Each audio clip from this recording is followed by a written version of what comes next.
नमस्कार, सरोकार प्राइम न्यूजमा यहाँलाई स्वागत छ। म श्रीकृष्ण नेउपाने।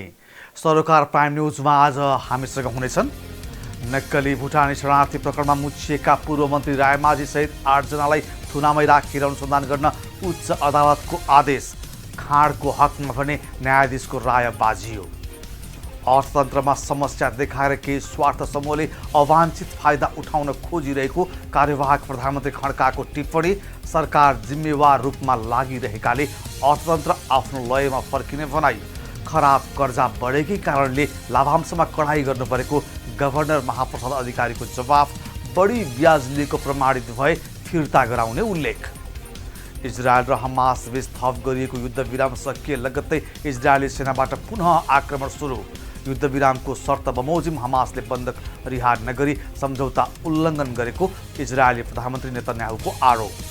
युद्धविराम थप लम्ब्याउने बारे वार्ता जारी रहेका बेला पुनः युद्ध सुरु हुँदा थप मानवीय सङ्कट निम्तिनेमा चिन्ता।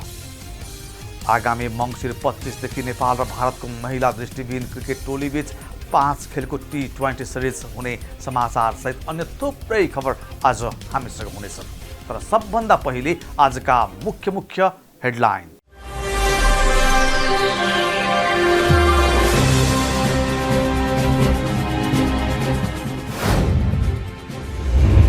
उच्च अदालत पाटनद्वारा भुटानी शरणार्थी प्रकरणमा टोप बहादुर रायमाझी सहित 9 जनालाई पूर्वपक्षका लागि थुनामा राख्ने काठमाडौँ अदालतको आदेश सदर। पूर्व गृहमन्त्री बालकृष्ण खाडलाई छोड्ने नछोड्ने बारे न्यायाधीशको राय बाजियो। अन्य धरौटीमा रिहा। अर्थतन्त्रमा समस्या देखाएर केही स्वार्थ समूहले अवाञ्छित फाइदा उठाउन खोजिरहेको कार्यवाहक प्रधानमन्त्री खड्काको टिप्पणी। कुनै बैंक तथा वित्तीय संस्थाले धेरै ब्याज लिएको भए उजुरी गर्न गभर्नर अधिकारीको आह्वान। रत्नपार्कदेखि भक्तपुरको सूर्यविनायकसम्म सञ्चालनमा रहेको द्रुत बस सेवालाई विस्तार गरिने यातायात मन्त्री प्रकाशवालाको भनाई। सूर्यविनायकदेखि जडीबुटीसम्म द्रुत बसमा चढेरै अनुगमन। इजरायल र हमास बीच थप गरिएको युद्धविराम सकिएसँगै इजरायली सेनाद्वारा पुनः आक्रमण सुरु।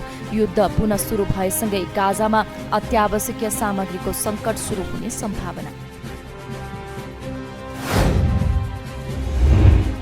र ICC cricket world cup league 2 को पहिलो सिरिज 5 फागुनबाट नेपालमा हुने। सिरिज खेल्न नेदरल्यान्ड र नामिबिया नेपालमा आउँदै।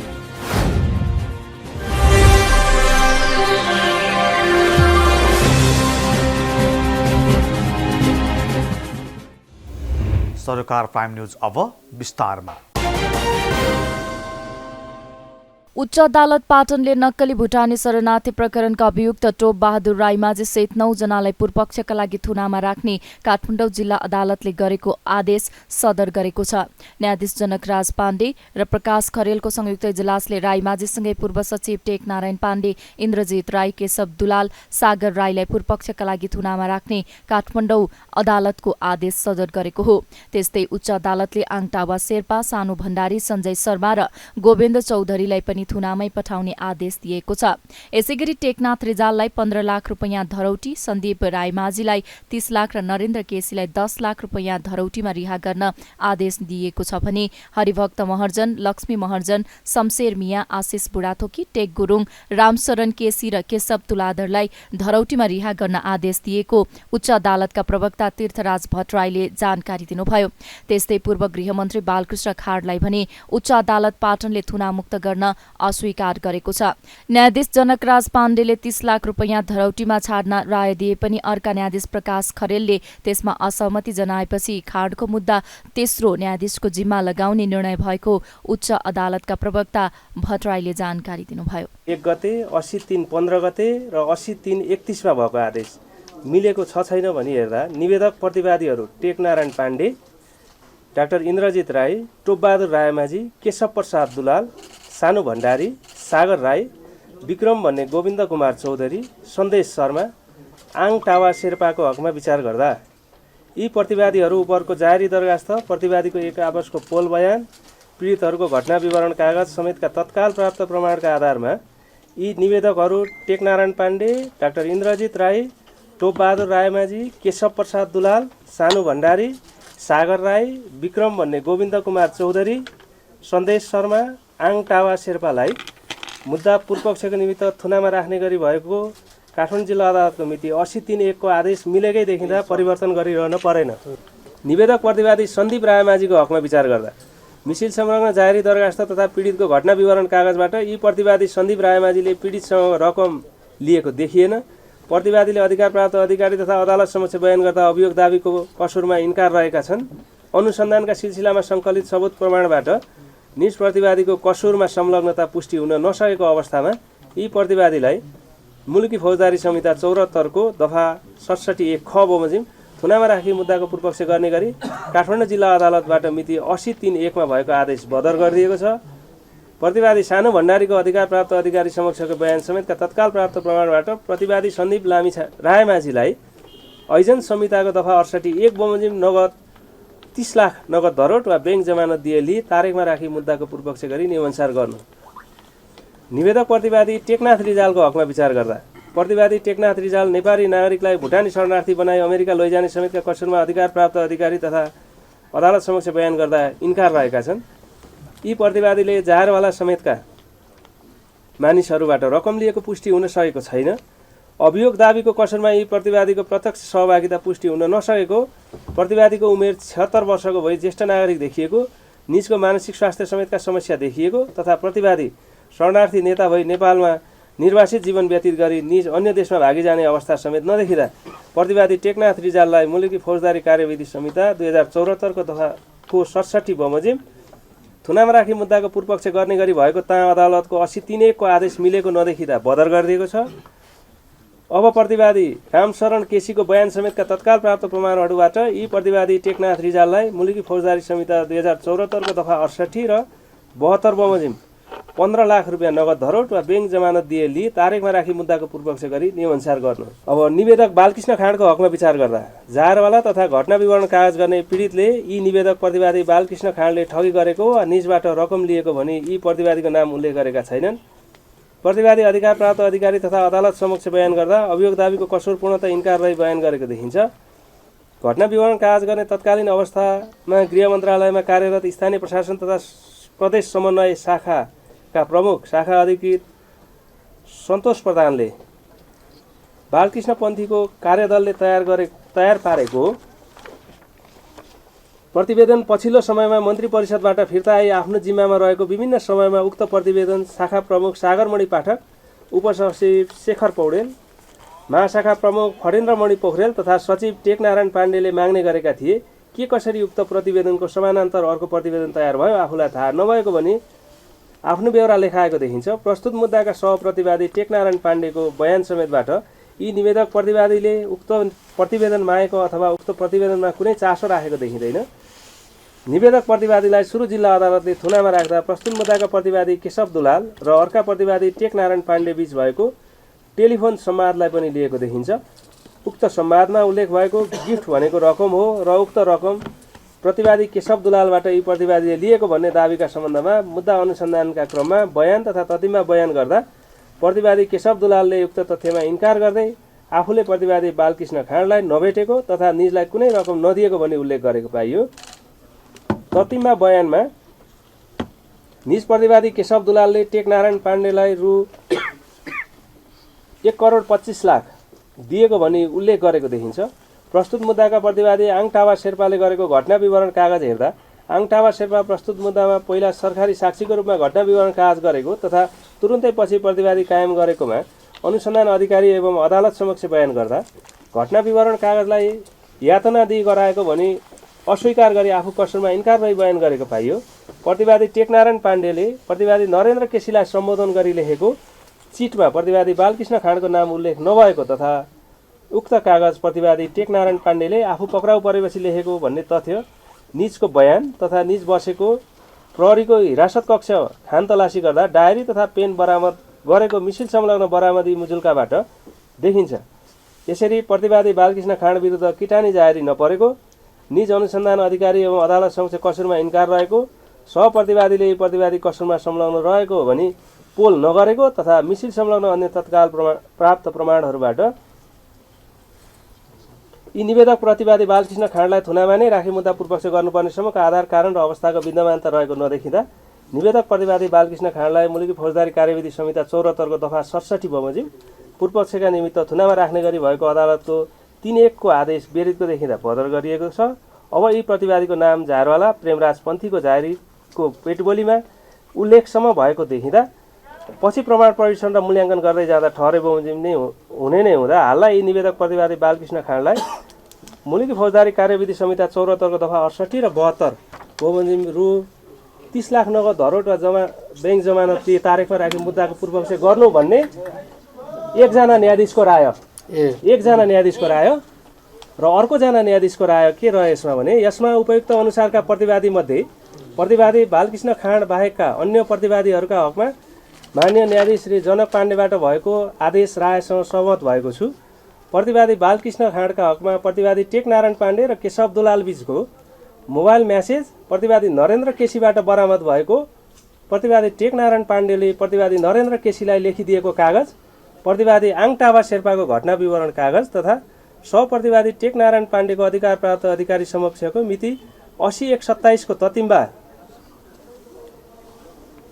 बयान समेतका तत्काल प्राप्त प्रमाणबाट प्रतिवादी बालकृष्ण खाँड अभियोग दाबीको कसरमा अहिले नै निर्दोष रहेछन् भनी विश्वास गर्न मिल्ने मनासिब आधार नदेखिएको हुँदा माननीय न्यायाधीश जनक पाण्डेबाट निज प्रतिवादीलाई मुलुकी फौजदारी संहिता 74 को दफा 68 र 72 बमोजिम रु 30 लाख धरोट लिई मुद्दाको पूर्वपक्ष गर्ने गरी भएको आदेशसँग सहमत हुन सकिएन। प्रतिवादी बालकृष्ण खाँडलाई थुनामा राखी मुद्दाको पूर्वपक्ष गर्ने गरी काठमाडौँ जिल्ला अदालतबाट मिति 80/3/1 मा भएको आदेश मनासिब देखिँदा परिवर्तन गरिरहन परेन, कानुन बमोजिम गर्नु। प्रतिवादी बालकृष्ण खाँडको हकमा आदेश राय मतैक्य हुन नसकेकोले प्रस्तुत फरक राय सहितको निवेदक बालकृष्ण खाँड विपक्षी नेपाल सरकार भएको 2080 RE 0288 को प्रतिवेदन उच्च अदालत नियमावली 2073 को नियम 12 बमोजिम तेस्रो न्यायाधीश समक्ष पेश गर्नु। काठमाडौँ जिल्ला अदालतले गरेको थुन्चेकको आदेश बदर गरी सामान्य तारिखमा मुद्दामा पूर्वपक्ष गरी पाऊँ भनेर प्रतिवादीका तर्फबाट उच्च अदालतमा दिएको निवेदनमाथि निरन्तर सुनवाई भइरहेको थियो। बिहिबार सुनवाई सकिएपछि उच्चले शुक्रबार फैसला सुनाएको हो। कार्यवाहक प्रधानमन्त्री तथा रक्षा मन्त्री पूर्णबहादुर खड्काले अर्थतन्त्रमा समस्या देखाएर केही स्वार्थ समूहले अवाञ्छित फाइदा उठाउन खोजिरहेको टिप्पणी गर्नुभएको छ। नेपाल आर्थिक पत्रकार समाज सेजनको 27औं वार्षिक उत्सवको अवसरमा शुक्रबार काठमाडौँमा आयोजित कार्यक्रमलाई सम्बोधन गर्नुहुँदै कार्यवाहक प्रधानमन्त्री खड्काले अर्थतन्त्रमा समस्या देखाएर केही स्वार्थ समूहले अवाञ्छित फाइदा उठाउन खोजिरहेको भन्दै सामूहिक प्रयासबाट अर्थतन्त्रका समस्या समाधान गरिने बताउनुभयो। उहाँले अहिलेको लोकतान्त्रिक व्यवस्थाप्रति नै स्वार्थ समूहले अविश्वास जगाउने प्रयास गरिरहेको भन्दै सरकार जिम्मेवारीका साथ अर्थतन्त्र सुधारमा लाग्ने र प्रधानमन्त्रीले गम्भीर पहल गरेकाले अर्थतन्त्र आफ्नो लयमा फर्किने बताउनुभयो। अर्थतन्त्र जोखिम मुक्त भइ नसके पनि सरकारले चालेका कदमका कारण ब्याजदर घट्दै गएको र पुँजी बजार तथा घर जग्गा व्यवसायले लय समाउन लागेको उहाँको दाबी छ। यसैगरी मुलुकमा आर्थिक स्थायित्व कायम गर्ने, लगानीको वातावरण सुधार गरी आय र रोजगारी बढाउने कुरामा सरकार लागि परेको उहाँले बताउनुभयो। उहाँले बढ्दो आयात र घट्दो निर्यातका कारण देशको अर्थतन्त्र दबावमा परिरहेको धारणा राख्नुभयो। कार्यवाहक प्रधानमन्त्री खड्काले पुँजीगत खर्च अपेक्षाकृत रूपमा हुन नसक्नु र राजस्व परिचालन पनि अपेक्षाकृत रूपमा बढ्न नसक्नुले अर्थतन्त्रलाई लयमा ल्याउन थप मेहनत गर्नुपर्ने आवश्यकता रहेको जानकारी दिनुभयो। उहाँले सरकार र निजी क्षेत्रसहित सबै एकताबद्ध भएर समन्वयात्मक तरिकाले काम गरे अर्थतन्त्रलाई लयमा ल्याउन सकिने बताउनुभयो। यस्तै उहाँले गलत तरिकाले आम नागरिकलाई गलत सूचना मार्फत भ्रम पारेर सङ्घीय लोकतान्त्रिक गणतन्त्रको उन्नत शासन प्रणालीलाई नकारात्मक रूपमा प्रस्तुत गर्ने कुरालाई सबैले सामूहिक रूपमा जवाफ दिन जरुरी रहेको बताउनुभयो। उहाँले हजारौं नागरिकको बलिदान र लामो समयको राजनैतिक सङ्घर्षबाट प्राप्त वर्तमान सङ्घीय लोकतान्त्रिक गणतन्त्रात्मक शासन प्रणाली तुलनात्मक रूपमा अन्य प्रणालीभन्दा उन्नत रहेकाले यो शासन प्रणालीको विकल्प नरहेको दावी गर्नुभयो। यो प्रणालीमा आम जनताको, आम नागरिकको सरकार सञ्चालनका सबै तहमा समावेशी प्रतिनिधित्व, प्रत्यक्ष प्रतिनिधित्व र सबै खालको जनसङ्ख्याको सबै तहमा प्रत्यक्ष प्रतिनिधित्व सहितको शासन सञ्चालन र नागरिकको प्रत्यक्ष आफ्ना प्रतिनिधिहरू मार्फत पहुँच हुने तुलनात्मक रूपमा संसारको सबैभन्दा उन्नत प्रणाली हामीले आज हाम्रो मुलुकको संविधान मार्फत स्थापित गरेका छौँ। त्यसैले हामीले भन्न सक्नुपर्छ यो शासन प्रणालीको विकल्प छैन। तर यो शासन प्रणालीलाई अगाडि बढाउँदा हामीले जिम्मेवारीमा बसेकाहरूले हाम्रा कामबाट, हाम्रा निर्णयबाट, हाम्रा कार्यशैलीबाट, हाम्रा जीवनशैलीबाट आएका देखिएका कमजोरीहरूलाई समयमै सच्याएर सुधारेर यिनैका कारणले अन्यत्र गलत तरिकाले आम नागरिकलाई गलत सूचना मार्फत भ्रम पारेर सङ्घीय लोकतान्त्रिक गणतन्त्रको उन्नत शासन प्रणालीलाई नकारात्मक भावले प्रस्तुत गर्ने प्रयत्नलाई हामी सबैले सामूहिक रूपमा जवाफ दिन जरुरी छ। जवाफ दिने क्रममा हाम्रा शासकीय सुधारहरू, हाम्रा सुशासनका आम नागरिकका अपेक्षाहरू, हामीले दैनिक आम उपभोक्ताहरूलाई दिनुपर्ने सेवाको सहजीकरण, निर्णय प्रक्रियामा छिटो छरितो, भ्यासुस्तीलाई हटाउने, निर्णय प्रक्रियामा भएका झन्झटिला प्रक्रियाहरूलाई छिटो छरितो तरिकाले तीव्र गतिमा अगाडि बढाउने र हाम्रा कमी कमजोरीहरूलाई सुधार्दै, कमजोरी हुन्छन् तर ती कमजोरी हामी दोहोऱ्याउनु, हामी एउटा निश्चित समर्पण भावबाट देशको, नेपाली नागरिकको उन्नति र प्रगतिको लागि काम गर्छौँ भन्ने कुराको एउटा सङ्कल्प, एउटा समर्पण, सामूहिक भागको खोजी आम नागरिकबाट भएको निश्चित हो। त्यसका प्रति हामी सबै सतर्क हुनु जरुरी छ। विशेष गरी हामी सरकारको जिम्मेवारी पुगेका, आम नेपाली जनताको विश्वास प्राप्त गरेर सरकारको जिम्मेवारी पुगेका, चाहे सङ्घीय सरकार होस्, चाहे प्रदेश सरकार होस्, चाहे स्थानीय तहको सरकार होस्, त्यहाँ पुगेका हामीहरू अझ बढी जिम्मेवार, बढी जवाबदेही र बढी विश्वासयोग्य हुनका लागि हामीले आफूलाई सुधार्ने, सुध्रिने र कमजोरी हटाउने दिशामा अगाडि बढ्नु छ। त्यस दिशामा हामी पूर्ण सङ्कल्पका साथ अगाडि बढ्ने प्रयत्न गरिरहेको कुरा म यहाँहरू समक्ष, यहाँहरू मार्फत आम दाजुभाइ दिदीबहिनीहरूलाई अनुरोध गर्न चाहन्छु। कार्यक्रममा नेपाल राष्ट्र बैंकका गभर्नर महाप्रसाद अधिकारीले कुनै बैंक तथा वित्तीय संस्थाले धेरै ब्याज लिएको भए उजुरी गर्न आह्वान गर्नुभयो। केही व्यक्तिले नेताहरूलाई भेट्दै 16 देखि 18% ब्याज बैंकले लिएको भन्दै हिँड्ने गरेको भन्दै उहाँले सुदरको ब्याज लिएको भएमा तथ्यसहित राष्ट्र बैंकमा उजुरी गर्न आग्रह गर्नुभयो। उहाँले बढी ब्याज लिएको प्रमाणित भए फिर्ता गराउने भन्दै गत आर्थिक वर्षमा बैंकहरूले लिएको 4 अर्ब 76 करोड रुपियाँ बढी ब्याज रकम फिर्ता गराएको बताउनुभयो। यो सालको ग्रोथ, गत साल हाम्रो ग्रोथ अलिकति तल रह्यो, निकै तल रह्यो राज्यको एक्सपेक्टेसन भन्दा, तर यो साल औसत विगत 10 वर्षको औसतभन्दा कम नहुने खालको अनुमान हामी गरिरहेछौँ। आशा गरौँ त्यसमा हामी बस्न सक्छौँ। चौथो सेक्टर फिस्कल जुन छ त्यसमा यहाँहरूले बारम्बार लेखिराख्नु भएको छ नेपाल सरकारको आर्थिक अवस्था, खर्च गर्ने क्षमता, राजस्वको अवस्था।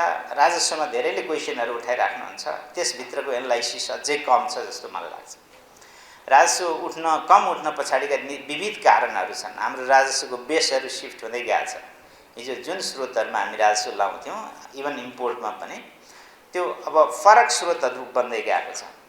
डोमेस्टिक हिसाबमा पनि हिजो मान्छेहरूको जुन जुन एरियामा काम हुन्थ्यो, एउटा सटरबाट व्यवसाय हुन्थ्यो भने आज अधिकांश व्यवसायहरू, साना व्यवसायहरू अनलाइन हुन थालेका छन्, ई-कमर्स थ्रु हुन थालेका छन्, अनलाइन सप्लाई हुन थालेका छन्, हैन। सोसियल मिडियाको माध्यमबाट विज्ञापन गरिरहेछन्। यहाँहरूलाई असर परिरहेछ हेर्ने हो भने कयौँ एडको कारणले कयौँ मिडिया हाउसहरूलाई असर परिरहेको होला जस्तो मलाई लाग्छ। सोसियल मिडियाले ठुलो चङ्कको विज्ञापन लिएर गइरहेछ। लङ रनमा यो निकै ठुलो चुनौती इभन मिडिया क्षेत्रलाई छ, एक्जिस्टिङ मिडिया क्षेत्रलाई। यसरी सिफ्ट भइरहेको जुन छ त्यसको असर राजस्वमा पनि छ। हिजो गाडीबाट ठुलो राजस्व आउँथ्यो हाम्रो सवारी साधनहरूबाट, आज हामीले इभीलाई प्रोत्साहित गरिरहेछौँ वातावरणको हिसाबले, क्लिन इनर्जीको हिसाबले, जसको फलस्वरूप त्यो राजस्व चाहिँ सिग्निफिकेन्टली घटेको अवस्था छ, हैन। त्यस्तै अरू इन्डस्ट्रियल कुराहरूमा पनि केमा राजस्व आउने थियो, हैन, त्यसलाई चाहिँ हामीले कहीँ कतै सिफ्ट गरिरहेको अवस्थाहरू छ। त्यसका असरहरू छन्। त्यसले गर्दा त्यसको असर राजस्व परिचालनमा परेको छ। राजस्व परिचालन चाहिँ आशातीत रूपमा हुन नसक्दाखेरि खर्चमा त्यसको असर परिरहेछ। भला समग्र रिसोर्सको म्यानेजमेन्ट र खर्चको लागि चाहिने स्रोतहरूको सन्दर्भमा कुन बेला कति खर्च आवश्यक हुने हो त्यही अनुसार आन्तरिक ऋण परिचालन गरेर समेत चाहिँ सरकारी खर्चको व्यवस्थापन भइरहेको अवस्था हो।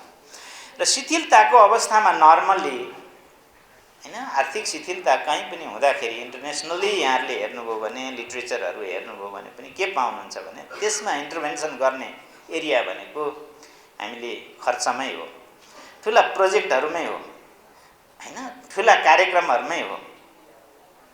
ठुला कार्यक्रम गरिराख्दाखेरि के हुन्छ त भन्दा ठुला योजनाहरू आइराख्दाखेरि त्यसको चाहिँ ब्याकवर्ड र फरवर्ड लिङ्केज थ्रु कयौँ एसएमइजहरू विकसित हुन्छन्, कयौँ कामहरू सँगसँगै हुन्छन्। साना कामहरू, साना व्यवसायहरूले पनि काम पाउँछन् र समग्रमा आर्थिक विकासलाई सहयोग पुग्छ। मैले यहाँनिर ठुला व्यवसायी भनिराख्दाखेरि, ठुला प्रोजेक्ट भनिराख्दाखेरि एसएमइजहरू चाहिँ इग्नोर हुने हुन् कि भन्ने प्रसङ्ग उठ्न सक्छ। यो सन्दर्भमा चाहिँ त्योसँग गाँसिएका अरू कयौँ प्रोग्रामहरू आउँछन् फरवर्ड र ब्याकवर्ड लिङ्केज हुने गरी, जसले गर्दा हाम्रो समग्र चाहिँ अर्थतन्त्रलाई त्यसले सहयोग पुर्याउने नै छ। अब यहाँनिर मैले भन्नै पर्ने कुरो हाम्रो गाउँघरमा के भन्थ्यो भने जोसुकैले गल्ती गरे पनि दोष चाहिँ काले भैरेलाई दिनु भन्थ्यो कि एउटा उखान थियो। त्यस्तै नेपालमा पनि त्यस्तै भइरहेछ अहिले। जोसुकैले काम नगरे पनि दोष चाहिँ मौद्रिक नीतिलाई दिनु, राष्ट्र ब्याङ्कलाई दिनु भइरहेछ, जुन कुरो सरासर चाहिँ गलत हो। मौद्रिक नीतिका आफ्ना सीमा छन्। मौद्रिक नीतिले गर्ने चाहिँ निश्चित मौद्रिक नीतिको उद्देश्य हुन्छ, त्यो भित्र बसेर हामीले काम गर्ने हो। पछिल्लो समय आर्थिक शिथिलताका कारण खराब कर्जा बढेको उल्लेख गर्दै गभर्नर अधिकारीले खराब कर्जा बढेकै कारण अहिले लाभांशमा कडाई गर्नु परेको बताउनुभयो। अर्थतन्त्रमा उतार चढाव संसारभर आउने गरेकाले यसलाई सबै मिलेर समाधान गर्नुपर्ने उहाँको भनाइ छ। भौतिक पूर्वाधार तथा यातायात मन्त्री प्रकाश ज्वालाले द्रुत बस सेवालाई विस्तार गरिने बताउनु भएको छ। शुक्रबार काठमाडौँको रत्न पार्कदेखि भक्तपुरको सूर्यविनायकसम्म सञ्चालनमा रहेको द्रुत बस सेवाको अनुगमन गर्दै मन्त्री ज्वालाले यसलाई प्रभावकारी बनाउँदै अन्य रुटमा समेत सेवा विस्तार गर्ने तयारी भइरहेको जानकारी दिनुभएको हो। मन्त्री ज्वालाले चक्रपथ लगायत अन्य रुटमा सेवा विस्तार गर्न सकिने बताउनुभयो। उहाँले सार्वजनिक सवारी यातायातलाई व्यवस्थित गर्दै सुरु गरेको सेवा सञ्चालनमा केही चुनौती र समाधान रहेको भन्दै त्यसलाई समाधान गर्दै दिगो बनाउने धारणा राख्नुभयो। हामीले वास्तवमा चाहिँ यो जसको चाहिँ आफ्नो चाहिँ निजी सवारी साधन छैन, एकदम सर्वसाधारण मान्छेहरू, भुइँ मान्छेहरू, आम जनताहरू जो अफिस समयमा त्यो जुन नेपालको मुख्य प्रशासनिक केन्द्र सिंहदरबार वा चाहिँ सहरको केन्द्रमा चाहिँ जानका लागि सूर्यविनायकदेखि अहिले पहिलो चरणमा सूर्यविनायकदेखि रत्न पार्कसम्म हामीले द्रुत बस सेवा चाहिँ सञ्चालन गर्ने निर्णय गऱ्यौँ र त्यसअनुसार चाहिँ संविधान दिवसको दिन असोज 3 गते त्यसको शुभारम्भ पनि गऱ्यौँ। र यो बिचमा केही अप्ठ्याराहरू पनि आइलागे। अब हामीले सुरु गर्ने बित्तिकै केही आन्दोलनका कार्यक्रमहरू, दसैँ, तिहार, छठ लगायतका पर्वहरूले गर्दाखेरि केही समस्याहरू उत्पन्न भयो अथवा चाहिँ जुन गतिमा त्यसलाई सञ्चालन गर्नुपर्थ्यो त्यो गतिमा सञ्चालन गर्न सकिएन। तिहारपछि हामीले पहिले नै भनेका थियौँ, तिहारपछि यसलाई फेरि व्यवस्थित रूपमा, त्यो बिचमा हामीले त्यति बेलै भनेका के थियौँ भने यो ट्रायलको रूपमा, यो परीक्षण कालको रूपमा चाहिँ केही समय हामी सुरु गर्छौँ। त्यसपछि आएका फिडब्याकहरू, सुझावहरू, समस्याहरूलाई सम्बोधन हुने गरी तिहारपछि अझै राम्रोसँग, अझै व्यवस्थित रूपमा, भरपर्दो रूपमा सञ्चालन गर्ने योजनाका साथ हामीले फेरि बिचमा हामीले पटक पटक बैठक पनि गऱ्यौँ। व्यवसायी साथीहरू, यातायात व्यवस्था विभाग, मन्त्रालय, सरोकारवाला सबै स्थानीय तहका चाहिँ जनप्रतिनिधि हामी सबै बसेर पटक पटक छलफल गऱ्यौँ। ट्राफिक प्रहरीले यसमा चाहिँ अत्यन्त ठुलो सहयोग गरिरहेको छ। त्यसपछि तिहारपछि यसलाई चाहिँ व्यवस्थित गर्ने गरी नयाँ ढङ्गले अझै भरपर्दो रूपमा, अझै व्यवस्थित रूपमा चाहिँ यो द्रुत बस सेवा चाहिँ अगाडि बढेको छ। अब आजै पनि हामी चाहिँ सूर्यविनायकबाट बस चढेर यहाँ जडीबुटीसम्म आइपुग्दा पनि हामी यहाँ पुग्दासम्म पनि 28वटा बस चाहिँ छुटिसकेको अवस्था छ। ती बसहरू 36वटा पुर्याउँछौँ। बिहान सूर्यविनायकबाट रत्न पार्क जाने 36वटा बस, साँझ चाहिँ रत्न पार्कबाट चाहिँ सूर्यविनायक पुग्ने चाहिँ 36वटा द्रुत बस हामीले यो चरणमा अगाडि बढाउँछौँ। र हाम्रो उद्देश्य यो मास ट्रान्सपोर्टेसन अथवा चाहिँ सार्वजनिक सवारी यातायातलाई चाहिँ अझै व्यवस्थित गरौँ, आम जनतालाई त्यसबाट चाहिँ छिटो छरितो भरपर्दो सेवा दिउँ भन्ने उद्देश्यले यो सुरुवात हो, हाम्रो प्रारम्भ हो। यो प्रारम्भमा केही चुनौतीहरू बेहोर्नुपर्छ, समस्याहरू छन्। अहिले पनि केही समस्याहरू व्यवसायी साथीहरूले पनि भन्नुभएको छ, यहाँका सेवाग्राहीहरूले, आम जनताले पनि बताउनु भएको छ। हामीले भोगेका समस्याहरूको बारेमा फेरि हामी मन्त्रालयमा विभागमा बस्छौँ, छलफल गर्छौँ, समस्या समाधान गर्दै यसलाई चाहिँ साँच्चीकै चाहिँ दिगो रूपमा भरपर्दो रूपमा सफलता साथ अगाडि बढ्छ र यो सफल भइसकेपछि केही समय हामी 1 महिनाको सेरोफेरोमा चाहिँ यसको सफलता को परीक्षण गरिसकेपछि अझै हामी विस्तार गर्छौँ। रिङ रोडमा हुन्छ कि अथवा अरू ठाउँमा हामी फेरि त्यसलाई चाहिँ विस्तार गर्दै बसहरूको चाहिँ सङ्ख्या पनि बढाउने, ठुला बसहरू हाल्ने किसिमले पनि सोच्ने र रुट पनि अरू थप्दै जाने गरी हामी अब चाहिँ सार्वजनिक सवारी यातायातलाई साँच्चीकै चाहिँ जनमुखी बनाउने गरी र त्यसलाई भरपर्दो बनाउने गरी मान्छेहरू आफ्ना मोटरसाइकल आफ्ना चाहिँ कारमा भन्दा अब चाहिँ हामी चाहिँ यो द्रुत बसमा चाहिँ चढ्नुपर्छ। सार्वजनिक सवारी साधन सुरक्षित छ, त्यहाँ चाहिँ सफा सुग्घर छ, त्यहाँ चाहिँ सञ्चालकहरू एकदम चाहिँ राम्रो चाहिँ व्यवहार छ भन्ने अवस्था सिर्जना गरी यो अवधिमा हामीले यसलाई चाहिँ साँच्चीकै चाहिँ एउटा ऐतिहासिक रूपमा यो काम अगाडि बढाउँछौँ। अनुगमनका क्रममा मन्त्री ज्वालाले सूर्यविनायकदेखि जडीबुटीसम्म द्रुत बसमा चढेर बस सेवाको अनुगमन गर्नुभएको थियो। हाल सो रुटमा प्रत्येक 3-3 मिनटको फरकमा 36वटा बस सञ्चालनमा रहेका छन्। प्रधानमन्त्री पुष्पकमल दाहालले जलवायु परिवर्तनको असर कम गर्न नेपालले गरेका प्रयासबारे विश्व समुदायलाई जानकारी गराउने बताउनु भएको छ। संयुक्त राष्ट्रसङ्घीय जलवायु सम्मेलन COP28 मा भाग लिन नेपाली प्रतिनिधि मण्डलको नेतृत्व गर्दै संयुक्त अरब इमिरेट्स UAE को दुबई पुग्नुभएका प्रधानमन्त्री दाहालले जलवायु परिवर्तनका कारण नेपाल जस्ता देशहरूले भोग्नु परेको असरका बारेमा पनि विश्व समुदायलाई ध्यानाकर्षण गराउने बताउनु भएको हो। प्रधानमन्त्री दाहालले आफू आफ्ना एजेन्डा राख्ने तयारीका साथ सम्मेलनमा आएको बताउनु भयो। संयुक्त अरब इमिरेट्सका लागि नेपाली राजदूत तेजबहादुर छेत्रीले आयोजना गर्नुभएको स्वागत कार्यक्रममा सम्बोधन गर्नुहुँदै प्रधानमन्त्री दाहालले COP28 मा जलवायु परिवर्तनबाट नेपाललाई परेको असरको क्षतिपूर्तिका रूपमा वित्तीय र प्राविधिक सहयोगको अधिकारलाई बलियो ढङ्गबाट उठाउने बताउनु भएको प्रधानमन्त्रीको सचिवालयले जनाएको छ। दुबई स्थित नेपाली समुदायको उपस्थिति रहेको कार्यक्रममा प्रधानमन्त्री दाहालले अब हुने निर्वाचनमा विश्वमा छरिएर रहेका नेपालीले भोट हाल्न पाउने व्यवस्था भइरहेको जानकारी गराउनु भएको थियो। विदेशमा बसेका नेपालीले निर्वाचनमा भाग लिन नपाउँदा लोकतन्त्र बलियो नहुने भन्दै प्रधानमन्त्री दाहालले विदेशमा रहेका नेपालीको मताधिकारका लागि सरकार गम्भीर भएको बताउनु भयो। शुक्रबार 36औं विश्व एड्स दिवस नेपालमा पनि समुदायको नेतृत्वमा एड्सको अन्त्य गरौँ भन्ने नारासहित सचेतनामूलक कार्यक्रम गरी मनाइएको छ। HIV र एड्स सम्बन्धी प्रभावकारी रोकथाम, हेरचाह, सहयोग तथा उपचार सेवाका लागि विश्वव्यापी ध्यानाकर्षण गर्दै जनचेतना जगाउन हरेक वर्ष डिसेम्बर 1 तारिकका दिन यो दिवस मनाउने गरिन्छ। स्वास्थ्य तथा जनसङ्ख्या मन्त्रालय अन्तर्गतको राष्ट्रिय एड्स तथा यौन रोग नियन्त्रण केन्द्रले दिवसको अवसरमा विभिन्न चेतना र सन्देशमूलक कार्यक्रम आयोजना गरेको छ। केन्द्रका अनुसार नेपालमा सन् 2022 को अन्त्यसम्ममा 30,000 व्यक्तिमा HIV संक्रमण भएको अनुमान छ। नेपालमा हरेक दिन 1 जना HIV-बाट संक्रमित हुने गरेको तथ्याङ्क छ। दिगो विकास लक्ष्य अन्तर्गत नेपालले सन् 2030 सम्म एड्स महामारी अन्त्य गर्ने लक्ष्य राखेर HIV रोकथाम, उपचार र हेरचाह कार्यक्रम सञ्चालन गर्दै आएको छ। नियमित एन्टिरेट्रोभाइरल औषधि खाए HIV संक्रमित व्यक्तिले स्वस्थ जीवनयापन गर्न सक्दछन्। सरकारले HIV संक्रमितलाई तोकिएका स्वास्थ्य संस्थाबाट निःशुल्क एन्टिरेट्रोभाइरल उपचार सेवा दिँदै आएको छ। सन् 1981 मा पहिलो HIV संक्रमित फेला परेदेखि सन् 2022 को अन्त्यसम्ममा विश्वभर 8 करोड 56 लाख जनामा संक्रमण भएको छ। संक्रमणका कारण 4 करोड 4 लाख जनाको ज्यान गएको तथ्याङ्क छ। विश्वमा हरेक दिन 3600 मानिस HIV संक्रमित हुने गरेका छन्। निर्वाचन आयोगले राष्ट्रिय सभा सदस्यको निर्वाचन तालिका सार्वजनिक गरेको छ। आगामी माघ 11 गते हुने निर्वाचनका लागि मङ्सिर अन्तिम साता दल दर्ता गर्ने तालिका छ। शुक्रबार आयोगका सहसचिव एवं प्रवक्ता शालिग्राम शर्मा पौड्यालले निर्वाचनमा भाग लिने दलहरूलाई मङ्सिर 24 देखि 29 गतेसम्म दल दर्ताको समय तोकिएको जानकारी दिनुभयो। राष्ट्रिय सभाका 19 सदस्य चयनका लागि माघ 11 मा निर्वाचन तय भएको छ। सरकारले निर्वाचनको मिति तोकेसँगै आयोगले निर्वाचन तालिका स्वीकृत गरेको हो। प्रवक्ता पौडेलले आगामी पुस 1 गते दलहरूलाई निर्वाचन चिन्ह प्रदान गरिने जानकारी दिनुभयो। यसैगरी पुस 16 गते निर्वाचन अधिकृत नियुक्त गरिनेछ भने 20 गतेदेखि 29 सम्म निर्वाचन कार्यक्रम सञ्चालन गर्ने तयारी छ। मतदान माघ 11 गते बिहान 9 देखि अपराह्न 3 बजेसम्म हुनेछ। लुम्बिनी प्रदेश प्रमुख अमिक शेरचनले राष्ट्रिय पुँजीको विकास गर्नुपर्ने बताउनु भएको छ। राष्ट्रिय पुँजीको विकास हुन नसकेको चिन्ता गर्दै प्रदेश प्रमुख शेरचनले मुलुकलाई आर्थिक रूपमा बलियो बनाउन राष्ट्रिय पुँजीको विकास गर्नुपर्ने बताउनु भएको हो।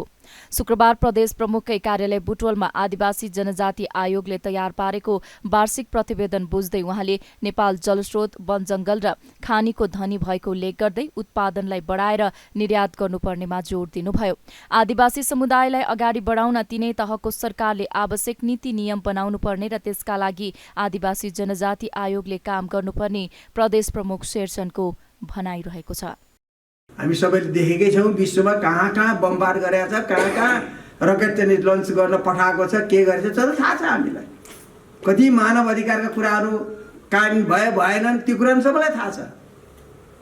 तर आदिवासीहरू आज पनि त्यहाँ शासकीय चाहिँ रूपमा पुग्न सक्यो। एकपटक बल बल बल बल अलिकति पहिल्यै उनीहरूभन्दा सेता अनुहार भएका भन्दा काला अनुहार भएका पहिल्यै बसेको कारणले हुन त खासै आदिवासी भन्न सकिँदैन। त्यहाँ चाहिँ एङ्ग्लो चाहिँ ऊहरू चाहिँ इन्डियनहरूको चाहिँ पहिलो बसोबास हो वास्तवमा भन्यो भने।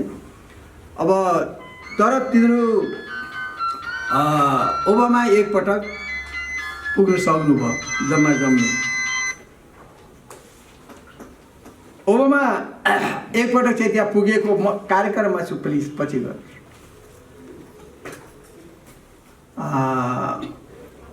राष्ट्रपति बन्न सक्नुभयो। त्यसपछि हामीले त्यहाँका असली आदिवासीहरू त्यहाँ पनि पुगेका छन्, न त युरोपहरूमा छन्, न कहीँ छ, कहीँ कुनै पनि देशमा त्यो चिज देखिएको छैन। अहिले एउटा भारतमा, छिमेकी राष्ट्र भारतमा एकजना महिला आदिवासी महिला सर्वोच्च एउटा निकायमा राष्ट्रपतिको रूपमा आसीन हुनुहुन्छ। यसरी जुन भूमिपुत्रहरूले जुन भूमिमा पहिलोपटक यो देशको चाहिँ संरचना सुरु गरे तिनीहरू नै पछाडि परेको विश्व इतिहास भएको हुनाले हाम्रो नेपालमा पनि त्यो अब यस्तो भएन उस्तो किन गरेन भनेर भन्दाखेरि विश्वमै हुन सकेको छैन। तिमीहरू पनि त के भनेर भन्न सजिलै छ उनीहरूलाई, शासक वर्गलाई। त्यसो भएको हुनाले त्यसबाट माथि उठ्नको लागि त्यसलाई चाहिँ नि ठिक ढङ्गले परिचालन गर्नको लागि आदिवासी जनजाति समूहको चाहिँ आयोगको गठन भएको हो। र त्यो आयोगले यिनै सवालहरूमा हरेक चाहिँ निकायहरूमा अहिले संविधानले चाहिँ केही कुराहरू त प्रत्याभूत गरेका छ। आयोगको वार्षिक प्रतिवेदन प्रदेश प्रमुख अमिक शेरचनलाई बुझाउँदै आदिवासी जनजाति आयोगका सदस्य डाक्टर मीन बहादुर श्रेष्ठले संविधानले आदिवासी जनजातिको हक अधिकार संरक्षण, सम्वर्धन र प्रवर्धनका लागि आयोगको व्यवस्था गरेको बताउनुभयो। अपाङ्गता भएका व्यक्तिहरूको 32औं अन्तर्राष्ट्रिय दिवस विभिन्न कार्यक्रमको आयोजना गरी मनाइने भएको छ। राष्ट्रिय अपाङ्ग महासंघले शुक्रबार काठमाडौँमा पत्रकार सम्मेलन गर्दै दिगो विकास लक्ष्य प्राप्तिको प्रतिबद्धता, अपाङ्गता भएका व्यक्तिको अपनत्व र नेतृत्व सहितको ऐक्यबद्धता भन्ने राष्ट्रिय मूल नाराका साथ मंसिर 17 गते दिवस मनाउन लागि जनाएको हो। महिला बालबालिका तथा ज्येष्ठ नागरिक मन्त्रालयको अगुवाई र राष्ट्रिय अपाङ्ग महासंघ नेपालको समन्वयमा मंसिर 17 गते काठमाडौँमा औपचारिक कार्यक्रमको आयोजना गरिएको महासंघले जनाएको छ। दिवसका सन्दर्भमा अपाङ्गता सम्बन्धी चित्रकला, पूर्ण अशक्तता, अपाङ्गता भएका व्यक्तिहरूको बोसीय खेलकुद, समावेशी विकास र आजको आवश्यकतामा वक्तित्व कला लगायतका कार्यक्रम तय गरिएको महासंघका अध्यक्ष देवी दत्त आचार्यले जानकारी दिनुभयो।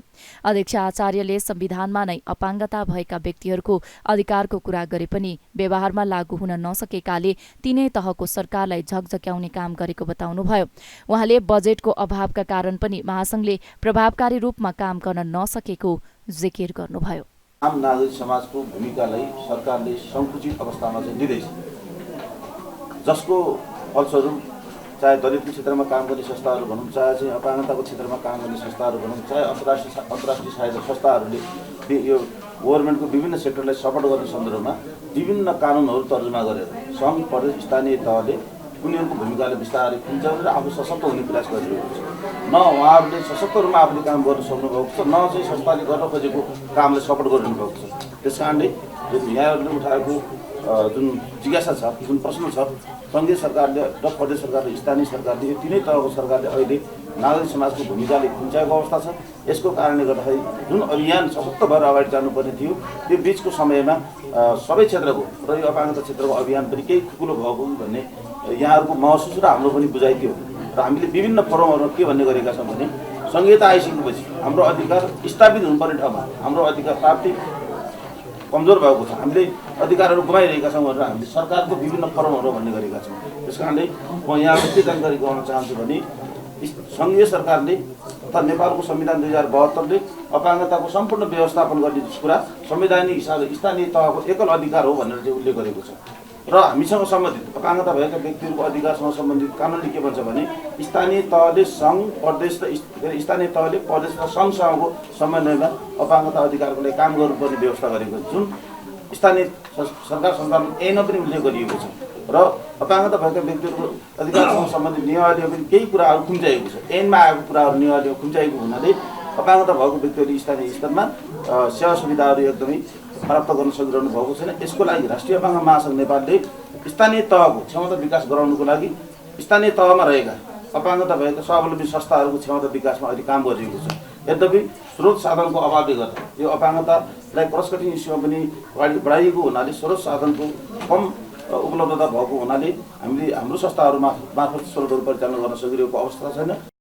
अपाङ्गता भएका व्यक्तिहरूलाई उनीहरूको हक अधिकारको सुनिश्चितता गर्न जनमानसमा चेतना फैलाउन सन् 1992देखि अपाङ्गता भएका व्यक्तिहरूको अन्तर्राष्ट्रिय दिवस मनाउन थालिएको हो।